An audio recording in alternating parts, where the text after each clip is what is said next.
Each year, thousands of people travel to the Amazon jungle.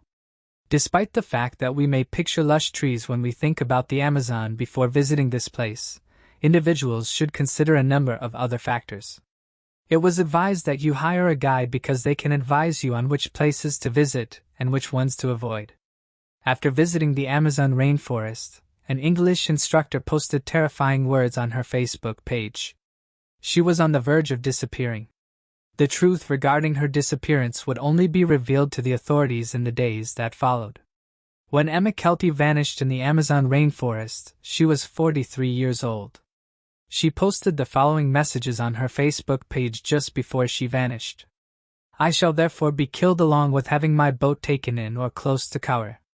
Shortly after this, though, it's been revealed that she thought she was in the clear, but it turned out she was heading into an area known for pirate attacks and also traffickers. She then said the following: "Got through town no problem and just took a sigh of relief and then turned a corner and found 50 guys in motorboats with arrows. My face must have been a picture. Okay. 30 guys. But either way, that's a lot of folks in one area and boats with arrows and rifles. At 1 a.m., such a dramatic change in one day. But such is the river, every kilometer is different. And just because one area is bad, it doesn't mean the rest is," end quote. Although the messages seem lighthearted and that she was trying to make the best out of a bad situation, it said she did this as she was traveling alone and was likely trying to make herself feel better. Sadly, she would go missing shortly after the messages. The area in which she went missing is known for trafficking humans and other dark activities. At the time, it wasn't known what happened to her, but one of the locals who went by the name of Costa said he'd spoken to one of the local gangsters, and he told him that on the morning of her disappearance, he and others were responsible for what happened. He said the following. He said he was one of the 4 men. The woman had put her tent on the beach in exactly the area where the Colombia traffickers go through, and which is crawling with pirates who wait for them to arrive to her tank. These men aren't pirates though. They are just substance users. We are all shocked that these men from our community did such a terrible thing to this woman. When the men saw her tent, they thought it belonged to a Colombian with substances. So they started firing from around 50 meters away. The woman was hit in the arm. She started waving frantically and screaming for help," end quote. The man then goes on to detail that when they approached the woman, they demanded to know where the substances were. And when she couldn't answer, they then had their way with her, and then took her life. After this, they threw her into the Amazon. Costa then said the following: "The men fled into the forest after we all found out what they had done. We provided the police with the details and their identities. We all disgusted by what they've done. The men were also playing around with an SOS device. They didn't know how it worked, so were messing around with it and pushing buttons. One of them must have pushed the button, which transmitted an alert that she was in trouble. In turn, the company that received it alerted the Navy along with the exact location where the button was pushed.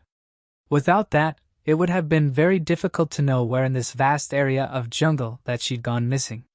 It would have probably remained an unsolved mystery, and they would have likely never been brought to justice.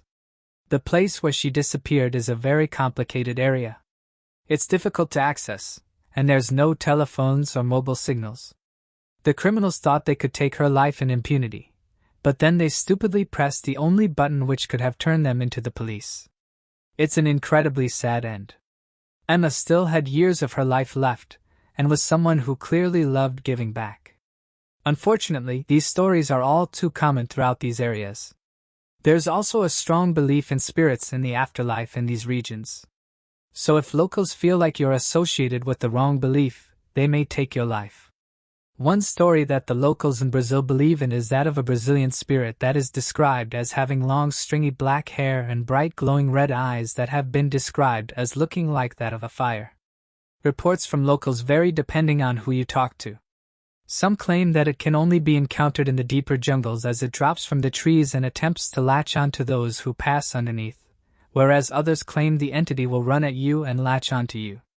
These superstitions may sound far-fetched, but those who live in the area take them seriously. The origin of this story seems to be shrouded in mystery, as no one is really certain as to what exactly causes the presence of the entity. After touching a victim, it is reported to mysteriously disappear and leave no trace behind, leaving many who have experienced it perplexed and speculating that it might have been a hallucination or a bizarre dream. According to some, this thing will wait for a person to pass by while hiding in the surrounding trees, then descend and grab hold of them. Your life would undoubtedly become miserable if you become the target of this creature. There is no known treatment for the enigmatic ailment, and it is also stated that everyone who is touched by it will likewise get ill. Despite the fact that these are merely stories, many have reported that people who have visited the Amazon have gone insane, which has confirmed the local suspicion that this entity is responsible for these reports. If you're fascinated by unsolved mysteries and enjoying the videos so far, make sure to hit that subscribe button and give this video a thumbs up to stay updated on all our latest content. Moving on to the next mystery. Ancient Egypt is home to the pharaohs and the pyramids. It served as the backdrop for numerous advancements in mathematics, medicine, and agriculture, and is now a site of great historical interest and appeal. The Great Sphinx is one building that is occasionally disregarded because it is so close to the Great Pyramids. Located in Egypt's Golden Giza Desert, the enormous Sphinx of Giza, also referred to as the Sphinx, is a magnificent limescale sculpture. The statue depicts a Sphinx, a legendary monster that combines a lion's body and a human head lying down. Throughout Greek mythology, the Sphinx is portrayed as a vicious and dangerous monster. The Sphinx, on the other hand, is a somewhat less vicious figure in Egyptian mythology. The Egyptian Sphinx differs from the Greek one in two ways. First, it is male. Second, it is said to be more charitable. Nonetheless, they are both regarded as being incredibly powerful and have historically protected temple entrances. More than anything else, the Sphinx is now a tourist destination. Such an incredible architectural feat naturally draws a lot of attention, and historians and researchers have spent years delving into the history of the Sphinx. Naturally, this leaves various unanswered questions. The first modern archaeological dig of the Sphinx was undertaken in 1817. It was some time before that it had been visited and captured in painting. Around 1798, French painter Vivant Dianon painted a picture of the Sphinx. But when it was finished, critics noticed something a little strange. Denon had painted a man being pulled out of the head of the Sphinx. Two figures were helping a third one out of the head of the statue, which had been painted side on. Now you may wonder whether this was simply a matter of imagination. Perhaps Denon had wanted to add something a little different to the painting. But of course, nobody knows for sure. As it was, the 18th century and the beauty of both aviation and drone imagery had not quite yet been invented. However, in the 1920s, aerial photography had become possible. And lo and behold, what appeared on the Sphinx's head, a hole big enough for a man to fit through. Naturally, this made Denon's painting all the more interesting. It appeared he'd actually seen people climbing out of the Sphinx, which begged the question, who was in the Sphinx and what were they doing? Not a lot is known the history of the Sphinx, or at least there isn't a lot of definitive knowledge. But researchers have noticed that the head of the Sphinx is made from different materials to the rest of the statue. The head appears to be made out of a man-made substance rather than limestone. Hence, the darkness of the stone of the head compared to the body. Furthermore, the Sphinx's head has hardly eroded and appears smoother than his body. This again points to the idea that the head was somehow interfered with maybe long before any Western people ever knew of his existence. But this still doesn't answer the question of why those men were in the head of the Sphinx. One thing that is known is that restoration work has been done on the Great Sphinx. Something to note though is that at the time, and as mentioned by Tour Egypt, systematic research on the water table pollution and on the properties of the stone and mortar are undertaken. They note though that for some unknown reason these discoveries were not applied when the restoration work was being carried out. It's been theorized that the hole in the head of the Sphinx actually led to an underground chamber, which then joined up to more underground chambers beneath the Great Pyramids. This secret city, as it was dubbed by the mainstream media, was allegedly found in March of 1935. Newspapers even cover the topic, and it was speculated that this discovery would have gone down in history as being one of the greatest. However, not one Egyptologist or researcher commented on the findings. It was almost as if every researcher forgot about these initial discoveries. There was complete silence from those studying and working alongside these structures. Back in 1987, a Japanese research team from Tokyo's Waseda University began an extensive underground survey of the region surrounding the Great Sphinx, utilizing groundbreaking technology at the time, known as the electromagnetic sounding survey radar, in an attempt to better image the sunken regions of the Sphinx statue. Under the direction of lead researcher Sakoko Shimura, the team got some of the most accurate 3D rendering images of the statue ever taken, with a strange revelation that no one had seen coming. For some unknown reason, the Japanese survey team discovered an extensive system of cavities and tunnels inside and underneath the Great Sphinx that were believed to have been previously undiscovered.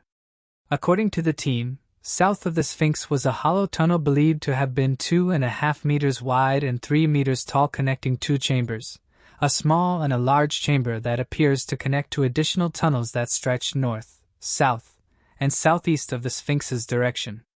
Portions of shafts were found in unconnected areas beneath the Sphinx, with additional cavities found inside the structure of the Sphinx and beneath the body of the Sphinx, unconnected to the tunnels beneath the monolith.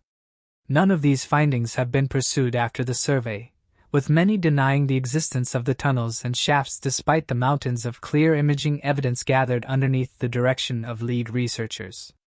The frustrating thing about this is that there's no conclusion to the mysterious hole seen in the Sphinx's head. We know it was there as we have photographs and paintings. But as of right now, only theories can be put forward for why it was sealed up. The ancient Egyptians have filled history with spectacular cultural offerings, from the pharaohs to the pyramids to the Great Sphinx itself. When we as a race discover something that's old, it's only natural to begin to wonder whether there is a little more to these incredible pieces of history than the accepted truths. Who knows what really lurks in the mysterious ancient catacombs beneath the Sphinx? Perhaps one day we might find out. Until that time, though, we can only put forward our theories as to why these chambers have been kept a secret from the public. Moving on to the next mystery. On January 4, 1996, 22-year-old Christopher Hervey was tragically killed during an attempted robbery in Santa Ana, California. His girlfriend, Jade Binning, was the only witness and immediately reported the crime to the authorities. For 20 years, the case remained unsolved, but recently, an anonymous tip has brought new attention to the case, revealing an unexpected suspect. This new lead has rekindled the investigation, offering hope that the truth behind Christopher's death may finally be uncovered. The second most populous city in Orange County and the county seat is Santa Ana, which is well known for its favorable climate. Due to its abundance of outdoor activities, many museums, and the Santa Ana Zoo, it is a well-liked travel destination for people all over the world. It's interesting to note that this beautiful city is the birthplace of well-known actresses, Michelle Pfeiffer and Diane Keaton. But in 1996, Santa Ana served as the setting for a true crime mystery that was on par with the production from Hollywood. The Santa Ana Police Department responded to a troubling 911 call in the early hours of January 4, 1996. When authorities arrived at the North Broadway Street apartment complex, they discovered a gruesome scene. Christopher Hervey, a young man, was lying in a pool of blood on the living room floor, struggling to breathe. His girlfriend, Jade Binning, stood nearby, visibly distressed and showing signs of injury. Tragically, Christopher passed away, and his body was taken to a mortuary for further examination. Once Jade had calmed down from the initial shock, investigators questioned her, as she was the only witness to the crime. She recalled that while the flat was still undergoing renovations, she and Christopher had been sleeping in the living room. When she awoke at 3 a.m, she saw Christopher fighting with an unidentified attacker. Her right hand was cut by the attacker when she tried to step in and help. Investigators noticed the damage to her right hand. Christopher had already fallen to the ground at that point, and the intruder had made off out the back door. Jade immediately made a 911 call to report the incident and request help. After further questioning, her statements were verified, and she was released without being charged, no longer considered a suspect. The investigation into Christopher's death began quickly. Authorities spoke with several neighbors, who confirmed elements of Jade's account. Just 15 minutes before the police arrived, neighbors reported hearing a loud argument coming from the apartment, which supported Jade's version of events. Furthermore, a neighbor reported seeing a man run away from the area. The neighbor attested to the man's male gait, even though it was too dark to make out any distinguishing traits. Even though the flat was thoroughly searched, not much was found. Although the flat was messy, no murder weapon was found within or close to the apartment building. Technicians working at crime scenes were very careful to gather any possible DNA or fingerprint evidence. Investigators also collected various pieces of evidence from Christopher and Jade's apartment. An autopsy conducted on Christopher revealed multiple stab wounds to his upper chest, with a fatal hemorrhage caused by ruptured major arteries. DNA testing was performed on samples taken from his body, including swabs and fingernail clippings. Once all the formalities were completed, Christopher's body was returned to his family and laid to rest in a private ceremony at Forest Lawn Memorial Park in January 1996. Following that, Christopher's family declined to speak with the media and opted to keep their privacy intact. There were many challenges the investigators faced right from the start of the inquiry. All of the fingerprints that were discovered at the crime site were identified, and no criminal database contained any matches. Moreover, no evidence of a murder weapon was found. Speaking with those who knew Christopher and Jade well did not yield any noteworthy leads. Jade, along with her family and friends, found themselves in limbo as the murder case of Christopher Hervey appeared to stall. With no new leads surfacing, the investigation seemed to have hit a dead end. Authorities concluded that Christopher's death was likely the result of a failed robbery attempt. In the aftermath of the tragic event, Jade returned to her family and continued with her life, moving between various California cities, including Arleta, Huntington Beach, Santa Ana, and Anaheim. She eventually traveled to Las Vegas, Nevada in 2001, and then she settled in Austin, Texas. Jade avoided the spotlight by maintaining a low profile, and not much was known about her life following Christopher's passing. Although it's unclear if she was actually married, there are rumors that she had 3 kids. Jade also had her own vintage clothing business. It appeared as though the investigation had been closed, leaving Jade and Christopher's loved ones in a never-ending state of uncertainty. In January 2020, a glimmer of hope emerged when the Santa Ana police received an anonymous letter with previously undisclosed information. The tip identified a potential suspect and offered new details for the case. Detective Michael Gibbons, a cold case investigator with the Santa Ana Police Department, took charge of the investigation. He and his team meticulously reviewed the evidence, including the witness statements, neighbor testimonies, and DNA samples collected at the crime scene, with the hope of uncovering the truth behind Christopher Hervey's death. The investigation specifics remain under wraps, but Santa Ana Police Department investigators noted that it required a careful examination of the forensic evidence. There was also a circumstantial aspect that was investigated, albeit there is still not much information available on this. A search warrant was issued for a person of interest connected to the investigation on June 11, 2020. Investigators did not immediately reveal the person's identity, but they did say that their search took them to Austin, Texas. Numerous intriguing objects were seized and taken into consideration as possible proof. In a surprising turn of events, the investigation led by the Santa Ana Police Department, the Austin Police Department, and the U.S. Marshals Lone Star Fugitive Task Force uncovered enough evidence to obtain an arrest warrant for a suspect. After 2 years of surveillance and meticulous evidence collection, the team was shocked to learn that the person they were investigating was Jade Binning, Christopher Hervey's girlfriend at the time of his death. On May 3, 2022, at 2:20 p.m., U.S. Marshals apprehended 48-year-old Jade Binning during a traffic stop near her home in Austin, Texas, bringing a stunning development to the case.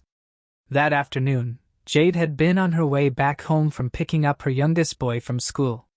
The arresting officers took her into a parking garage as she was handcuffed. Detectives have surmised that a confrontation between Jade and Christopher might have become violent, despite the fact that Jade gave no information to them. Before calling 911, Jade is thought to have stabbed Christopher and disposed of the murder weapon. Then she made up a tale about an unidentified person breaking into their flat with the intention of robbing them. The evidence gathered from the neighbors, who had reported hearing a heated argument before the police arrived, further solidified the case against Jade Binning. She was arrested and her bond was set at $1 million, with her being held at the Travis County Jail. In May 2022, she was extradited to California to face charges. Jade made her initial court appearance on May 23, 2022, and during her arraignment on June 8, 2022, she entered a not guilty plea to the murder charges. Jade is presently being held at the Orange County Jail with a $1 million bond. There is not much information at this time because the matter is still being investigated. Regarding the evidence found, no updates have been given. The date of Jade Binning's trial has not yet been disclosed. Jade's mother currently has custody of her children at their Austin, Texas, home. As of now, Christopher Hervey's family has not released any public statements regarding Jade Binning's arrest. It remains unclear how they feel about the development, as they have kept their reactions to the case private. The ongoing legal proceedings likely remain a sensitive topic for them, given the tragic loss they endured. Moving on to the next mystery. A committed group of scientists in Norway is now conducting a thorough investigation into a frozen lake where an unidentified flying object is said to have collided 77 years ago.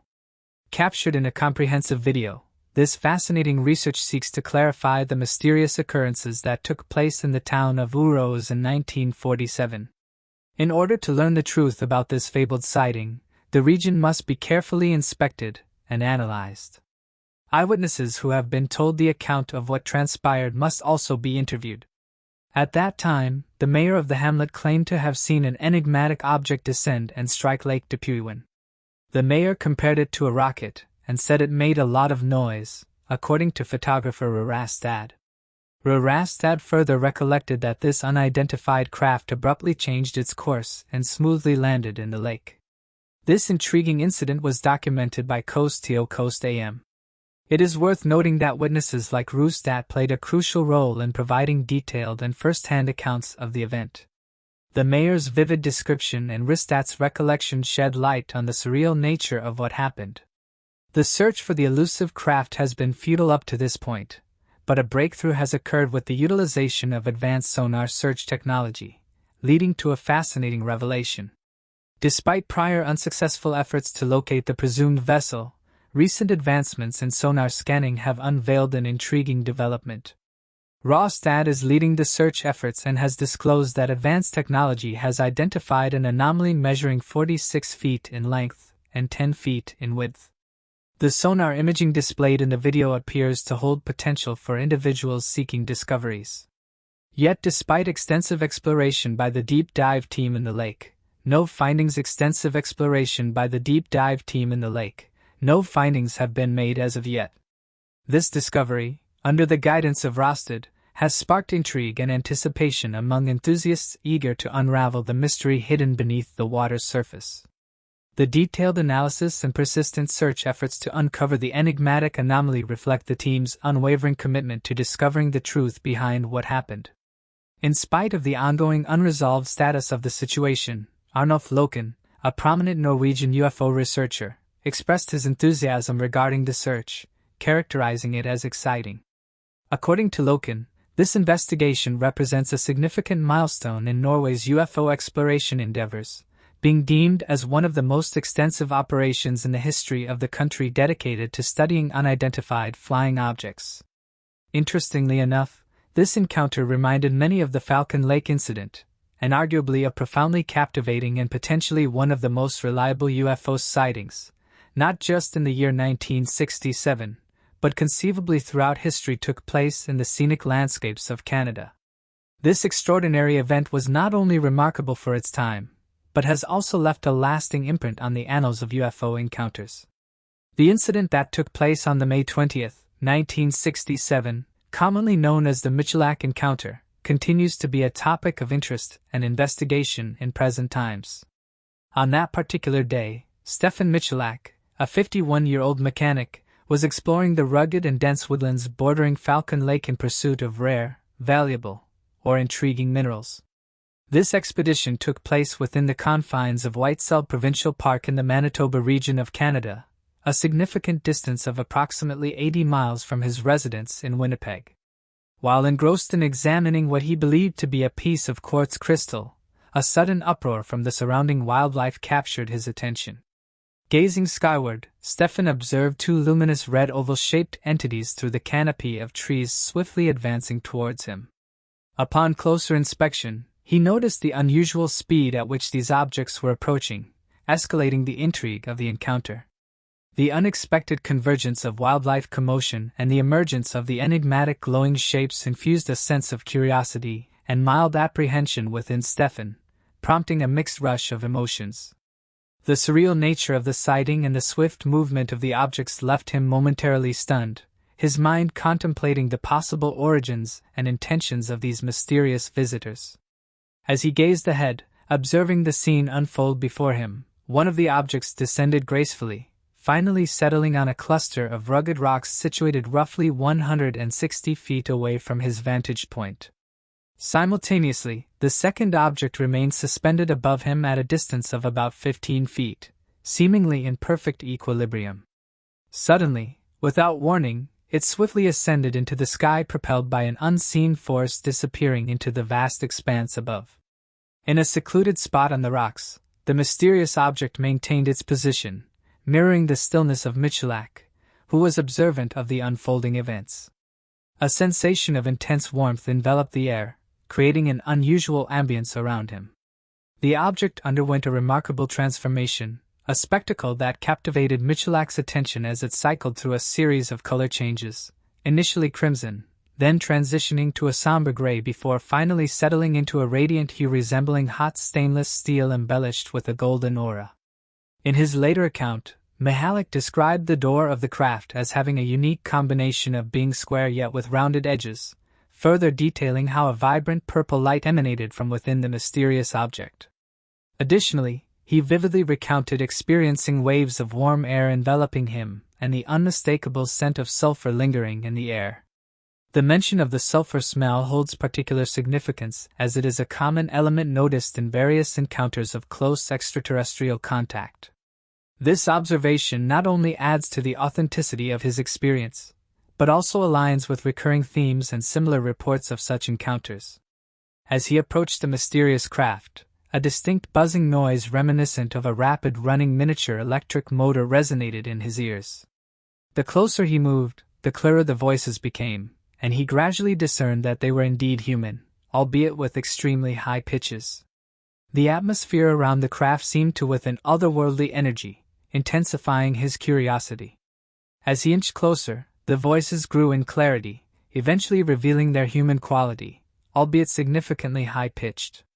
Initially crimson, then transitioning to a somber gray, before finally settling into a radiant hue resembling hot stainless steel embellished with a golden aura. In his later account, Michalak described the door of the craft as having a unique combination of being square yet with rounded edges, further detailing how a vibrant purple light emanated from within the mysterious object. Additionally, he vividly recounted experiencing waves of warm air enveloping him and the unmistakable scent of sulfur lingering in the air.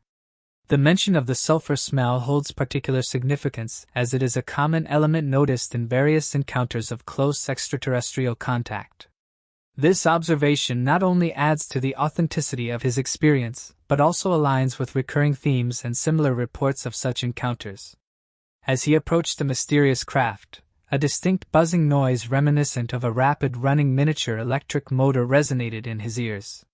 The closer he moved, the clearer the voices became, and he gradually discerned that they were indeed human, albeit with extremely high pitches.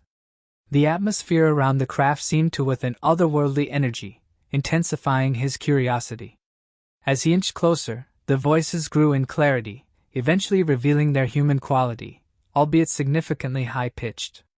In a bid to establish communication, He vocalized in a variety of languages spanning from English and Russian to French, Italian and Ukrainian. However, his calls remained unanswered. Drawing nearer to the enigmatic vessel, he found himself in such proximity that he could almost feel its surface.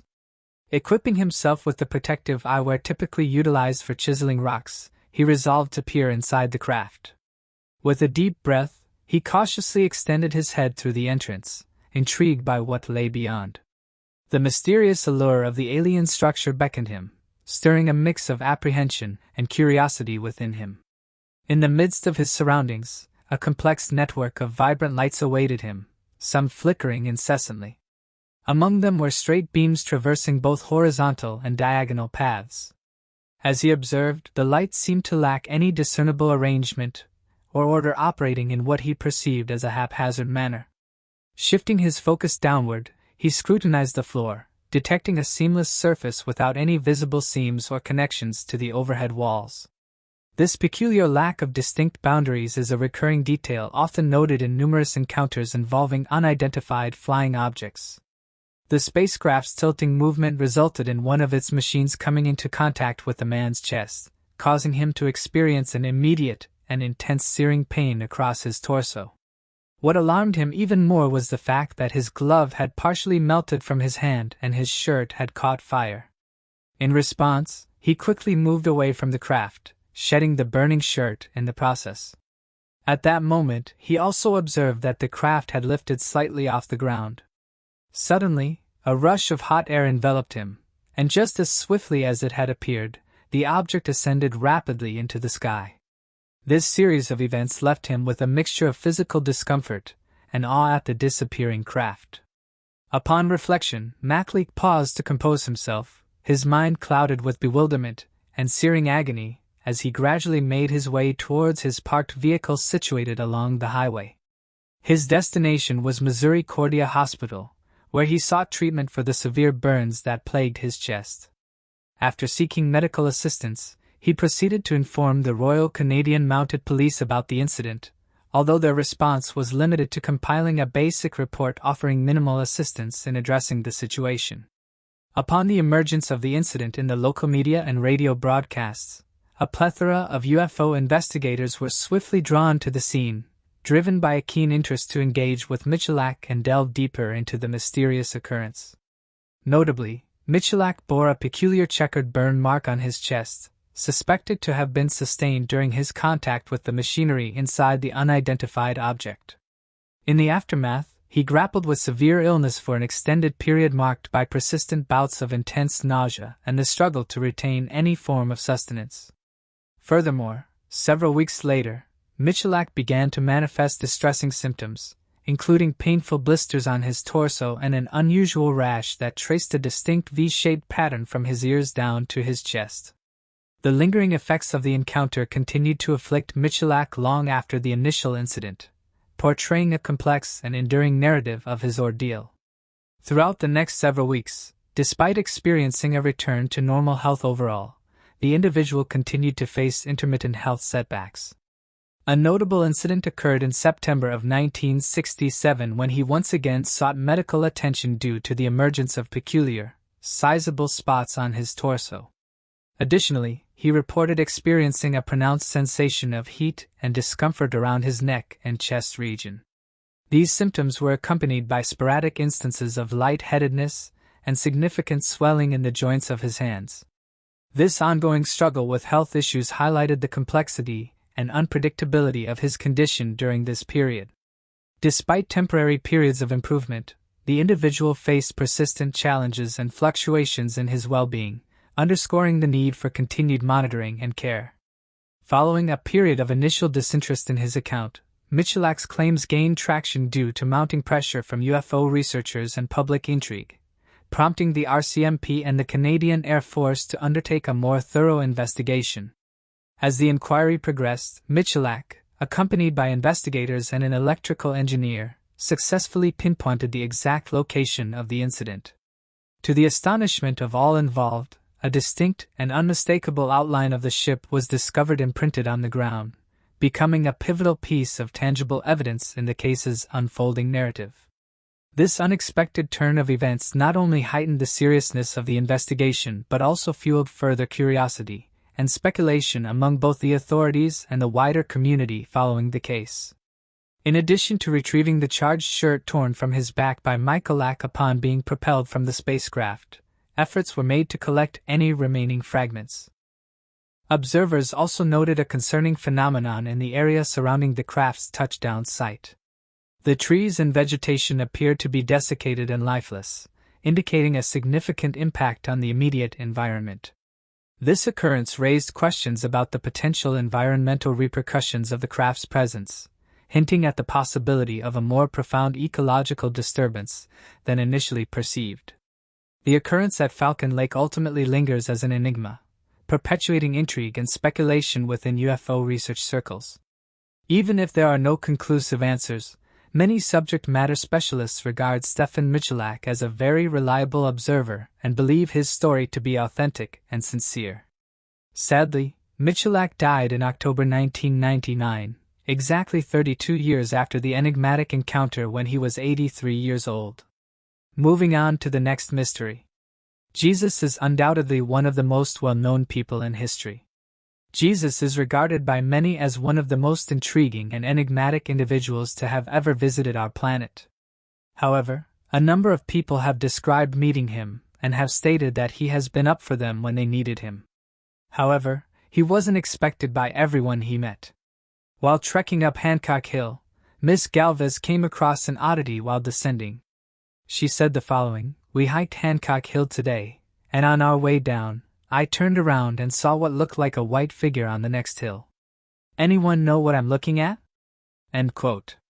The comment section was filled with people saying that she had actually encountered Jesus, and that she's not the only one who's seen the mysterious apparition in the area, with others going on to share their encounters with the figure. One woman said the following: "I can't believe that I found this image. It was only a few weeks back when me and my husband were hiking the same trail and encountered something similar. We are currently going through a rough patch, and I've been doing a lot of praying. When I saw the figure, it almost brought me to tears. The encounter instantly made me feel better." End quote. With another person saying the following: "This is definitely Christ. Since I was young, I've had many visions where he's come to me and helped me in times of need. This was a special encounter." End quote. With this user saying the following: "I once saw a mysterious figure while hiking here, but I never thought that it could have been Jesus. It was white in color and seemed to be giving off beams of light." Another idea that someone else had who I told the encounter to was that it could have been the Martha lights. Strange lights have been seen hovering and moving around this region for at least 100 years, so it could have been that.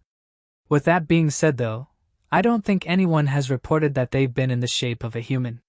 Not everyone was convinced by these theories though, with one person saying that there is actually a cutout of Jesus on the trail and that sometimes people prop it up in order to fool hikers that don't know the area very well. Although this could explain some of the sightings, it doesn't explain the events where people have said they've seen the figure moving around on the mountain only for it to vanish when they try to get closer. In recent years, many people have come forward and said they've had a divine encounter. Whether this was an interaction with a loved one, or even Jesus himself, many people believe it can happen. Those who have made these claims have said it's changed the world for the better. Science tells us that these visions are usually caused by dreams. The brain is very complex and we still can't answer how exactly it works, but visions of gods are believed to be just thoughts. Padre Pio has caused a lot of controversy among believers of the Catholic faith.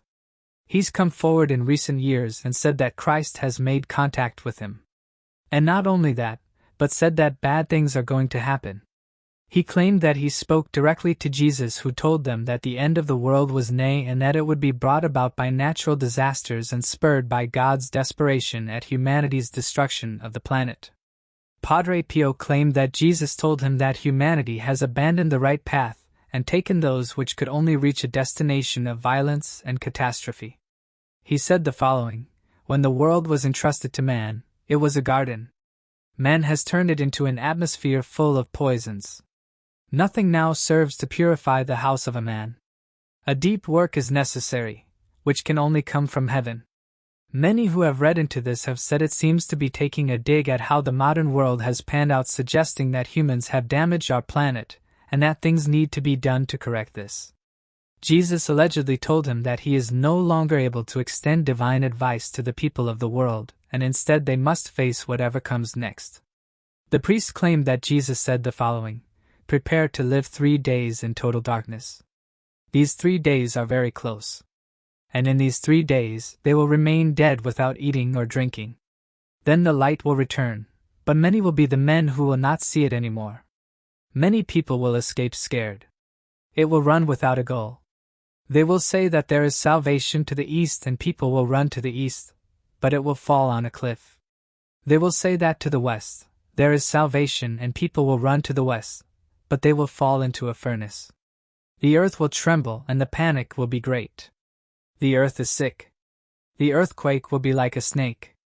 They will feel it crawling everywhere, and many stones will fall and many men will perish. You are like ants, because the time will come when men will take their eyes off for a crumb of bread. Businesses will be looted. Warehouses will be taken and assaulted, destroyed. Poor will be the one who in those dark days will be without a candle, without a jug of water, and without necessary for 3 months." End quote. However, others disagree with this, with one person saying the following: "This is typical religious fear-mongering. If you don't do this, then this will happen. It's international blackmail. I don't mind if folks are religious or not. However, I'll become irritated when you say that negative things will occur if you don't believe in it." Some people disagree with these kinds of comments, but others think that this actually occurs. According to someone else, I think that Christ does reveal himself to certain individuals. He mostly does this to impart knowledge and counsel. I can really sense his presence when I'm feeling low, and it lifts my spirits. Knowing that someone is there to support you is wonderful. Moving on to the next mystery. Dominance of space was the Soviet Union's objective. As a result, Soviet leaders would be able to make last-minute decisions that would help them gain an advantage in the space race. The Soviet space program, however, has not been totally truthful with us, according to those who have studied it, and many cosmonauts would later die in the space race. The Soviet Union and the United States have a well-established rivalry. Both desired the privilege of boasting about becoming the first person in space. It's not just cosmonauts that's shrouded in mystery. Since the space race, the Russians have sent various probes into space, and one of these was the Phobos 2 mission, which was launched on the July 12, 1988. The probe was created with the sole purpose of traveling to Mars' 2 moons, Phobos. The probe made the 254,300,000 kilometer or 1,500,000 mile journey to Mars. It arrived on the January 30, 1989, but lost communication. Before it did, however, it sent back a few mysterious photographs, some of which are used by believers to suggest that the probe may have encountered something otherworldly. One of the photographs that was sent back showed a huge cigar or disc-looking craft, some of which say that the probe may have encountered an unidentified flying object. As mentioned, the official NASA explanation was that the probe experienced a malfunction on board. But according to some high officials, this isn't what actually happened, and this is where things get interesting. In 1991, 6 former U.S. Army remote viewers were brought in by Russian officials to help identify what actually went wrong with the probe. The thing is, this may sound like something that's made up, but it isn't. In fact, back in the early 1970s, it was said that the Soviet Union had begun spending $1 million each year on the study of psychic abilities and remote viewing, the ability to see locations far away via astral projection, on a project known as psychotronic research. In fear that the Soviet Union had learned of a new form of spiritual technology, the United States quickly funded and established Project Stargate, of which had the express purpose to also study the remote viewing phenomenon and use psychic soldiers as a method of retrieving information of captured prisoners of war, high-value targets, and preventable attacks. Research into remote viewing would begin back in 1972 at the Stanford Research Institute located out of Mellon Park in the state of California. The lead researchers Russell Targ and Herad Puthoff required a minimum accuracy of greater than 65% success before the team was able to locate a low Soviet spy plane in 1976 by psychic participant Rosemary Smith, as well as additional claims of recovered POVs and high-value targets over the years. Back in 1991, the remote viewers who had taken on to find the truth about what happened to the probe gave a report called Enigma Penetration. The report then went on to detail that the Soviet Phobos 2 spacecraft did, in fact, encounter a UFO and that this craft had raised up from the Martian surface. The probe was able to quickly snap a photograph of the ominous-looking craft before everything was shut off. Those in the remote viewing program said the large craft had moved towards the probe as if inspecting it, but shortly after shot a particle beam device at the probe, which in turn caused it to malfunction. What's odd is that various remote viewers have come forward over the years and talked about similar instances, saying that anything we send into Earth is closely examined by non-human entities. The idea of there being alien life and UFOs out there has been the subject of much ridicule. But when you research the Kremlin, you will find some high-ranking officials that have come forward and said we need to take sightings more seriously. In fact, one of these individuals was that of Lord Admiral Hill Norton, former Chief of Defense Staff, 5-star Admiral of the Royal Navy, and Chairman of the NATO Military Committee. He said the following: "There is a serious possibility that we're being visited and have been visited for many years by people from outer space, from other civilizations. This should be the subject of rigorous scientific investigation and not the subject of rubbishing by tabloid newspapers." End quote. He also went on to say the following about the famous Rendlesham Forest event, which has gone down in history as being the UK's most compelling UFO incident that wasn't just witnessed by military personnel, but also had information go missing shortly before investigations started to take place. When asked his opinion on the matter, he said the following: "There are only two conceivable explanations. Either a UFO landed there causing the damage, or the United States Air Force Deputy Base Commander Lieutenant Colonel Charles Hoot and several 100 of his men were hallucinating." End quote. Another interesting project was that of the Gateway Experience. Declassified back in 2003, a government document between an independent research and the United States Army commander showed undeniable proof of a strange CIA experiment known as the Gateway Process Experience that was created to enhance the brain of an individual in the effort to give them mental superpowers that would help them achieve a high mental capability than is capable for the average person. The document then ends with the researchers saying that the Gateway Process Experience should be provided to all members of the organization for heightened mental ability. The memo goes on to say that if the limits of time and space are consistently crossed, the training may expose Gateway Process participants to attacks by intelligent energy creatures, even if it doesn't go into detail about the discovery. In quotes, it is stated that subjects must be intellectually ready to respond to potential encounters with intelligent non-corporeal energy forms when time and space boundaries are crossed. It also suggests that information from these entities and the universal consciousness may be obtained through the practical application of the Gateway Process Experience. Moving on to the next mystery. On May 12, 1870, Charles Walton was born to Charles and Emma Walton. He worked as an agricultural laborer and spent his entire life in the civil parish of Lower Quinton, Warwickshire, England. In 1927, Charles lost his wife, leaving him a widower.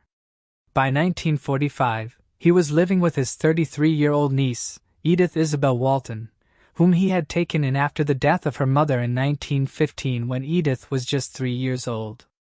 Charles was seen as an eccentric and reclusive man, but he was also well liked by many, who said he was courteous and nice. He made a name for himself as a guy who got along well with both horses and dogs. Although he didn't actively interact and was a little introverted, he didn't have any grudges or ill will toward anyone in the town. Before his death in February of 1905, he had been employed for the last 9 months by a nearby farmer named Alfred Potter. Because of his health, Charles worked the farm when it wasn't raining and chose his own hours. Charles Walton, who suffered from arthritis, worked part-time, typically 4 days a week. On Valentine's Day, 1945, he went out as usual, carrying his slash-hook and pitchfork. Between 9 and 9:30 a.m., witnesses saw him walking past the churchyard. His task for the day was to trim hedges in a field called Hill Ground, located on the slopes of Meehan Hill. In the meantime, Edith, his niece, was employed at the Royal Society of Arts as a printer-assembler. She anticipated Charles arriving home at 5 p.m., but Edith soon discovered her uncle wasn't there when she got home at 6. She did not think Charles was just hanging out at the bar or with a friend, not considering his reclusive nature. So she proceeded to her neighbor's house next door, and the two of them traveled to the farm where Charles was employed. Edith was informed by Alfred Potter, Charles's boss, that he had witnessed her uncle cutting the hedges that day. Upon arriving at the spot where Potter had last seen his employee, the three discovered the mangled body of 74-year-old Charles Walton. Edith was so horrified by the sight that her neighbor had to pull her away. While Alfred Potter stayed by the body until the police arrived, another passerby was asked to notify the authorities. The crime scene was grisly, with Charles suffering neck injuries from the slash hook and being battered with his own walking cane. The firearm remains embedded in the injuries. He was pinned to the ground by the pitchfork's tines on both sides of his neck. There was a rip in his shirt. His pants were not secured, and his fly was ajar. Although the coroner's records make no mention of it, several sources about the case also claim that a cross was cut into his chest. The wait for authorities was lengthy. Although P.C. Lomasney, the first officer on the scene, arrived at 7:05 p.m., it wasn't until 11:30 p.m. that Professor Webster from the West Midlands Forensic Laboratory arrived. Charles's body wasn't removed from the field until 1:30 a.m. The next day, Alfred Potter was questioned by officials regarding the crime. He said that although Charles had just recently started working for him for the past 9 months, he had known Charles for the entire 5 years that he had lived on the farm. He disclosed to the authorities Charles's routine of eating lunch at 11 a.m. and working until 4 p.m. On February 14th, Potter had spent the morning with another farmer in the neighborhood bar, the College Arms, until midday. The police soon asked Scotland Yard for assistance. They think the culprit may have been one of the prisoners detained in the nearby Italian and German prison camp established at the beginning of the war. To assist with the investigation, Scotland Yard sent Detective Sergeant Albert Webb and Chief Inspector Robert Fabian on February 16th. They were accompanied by D.S. Sanders, an Italian speaker, to help with the case. Alfred Potter was soon the main suspect in the detective's eyes. The first policeman on the scene, who was familiar with the Potters, was advised to keep a careful check on the couple in case they said or did anything that might implicate them. At the nearby camp, which was more like a free-roam prison where inmates came and went as they pleased, Sanders, meantime, questioned a few of the Italians. None of the men there, meanwhile, ever developed into credible suspicions. Charles had many broken ribs, bruises across his chest, and a cut trachea, according to the post-mortem examination. Charles Walton also had cuts on his left hand, along with bruises on the back of his right hand and forearm, which appeared to be defensive wounds. It was estimated that he died between 1 and 2 p.m. A few days later, on February 20th, Potter was informed by Plumbersnit that the police were trying to collect fingerprints from the firearms. Potter admitted to handling the guns, as he had been instructed by Edith's neighbor, Harry Beasley, to confirm that Charles was dead, and that was why he had touched them. Additionally, Potter informed P.C. Lomasney that a fascist member from the camp was responsible for Charles's murder. Potter and his wife were ecstatic when a serviceman showed up at the farm a little while later to inform them that an Italian had been taken into custody by military police, something the PC was quite suspicious of. More than 500 people who live in Lower Quinton provided statements to authorities. Additionally, they summoned in Royal Engineers who searched the area with mine detectors in an effort to locate Charles's missing pocket watch. Authorities had sent out a description of his pocket watch to pawnbrokers and jewelers the day after his body was discovered, but it was never found. Despite using metal detectors, no leads were found at the crime scene. Chief Inspector Robert Fabian suspected Alfred Potter was the culprit for several reasons. Potter left the scene just as the police were arriving. P.C. Lomasney observed that while Potter had initially complained about the cold, his demeanor seemed more anxious and nervous. Potter also claimed that he intended to visit Charles on the day of his death but was delayed by the need to tend to a calf that had become stranded in a nearby ditch. But the calf had actually passed away the day before Charles attacked, as the authorities discovered. Additionally, Potter had given multiple accounts of when he'd last seen Charles at work, and each account was different. He stated that he had seen him working at a distance at 12:10, then 12:15, then 12:20, and finally at 12:30 p.m. that he had seen someone. It was also observed by law enforcement that there were no notes regarding him indicating that he had handled the firearms. It was evident that Charles was dead, and Harry Beasley denied charges that he told Potter to find out. Despite the lack of physical evidence linking Potter to the crime, 2 of his former employees mentioned that he sometimes struggled to pay their wages, leading some to speculate that there could have been a financial dispute between Potter and Charles. However, Edith stated that she had never seen any IOUs and had not heard Charles mention lending money to anyone. The investigation ultimately reached an impasse, as there was no solid evidence to confirm the theory that Charles owed money or that he and Potter had any disagreements. There have always been many stories of witchcraft and paganism in Lower Quinton Hamlet. The devil allegedly tried to smother the town's recently constructed abbey with a big clod of earth, but the Bishop of Worcester saw him coming and used prayer to change the devil's trajectory, causing the earth to miss the abbey and form Meehan Hill, the exact location where Charles's body was discovered. Stories like these were still common in 1945 as they had been in earlier ages. Just a year prior to Charles Walton's murder, Helen Duncan, a lady who claimed to be able to call spirits, was on trial in Lower Quinton for violating the 17/30/5 Witchcraft Act. Charles had been the subject of rumors for a while before to his passing. Some people were suspicious of Charles Walton, believing he had ruined the harvest the previous year by using toads, while others noted his peculiar bond with animals. It was said that Charles could tame wild animals, with birds feeding from his hand and avoiding seeds on his land at his command.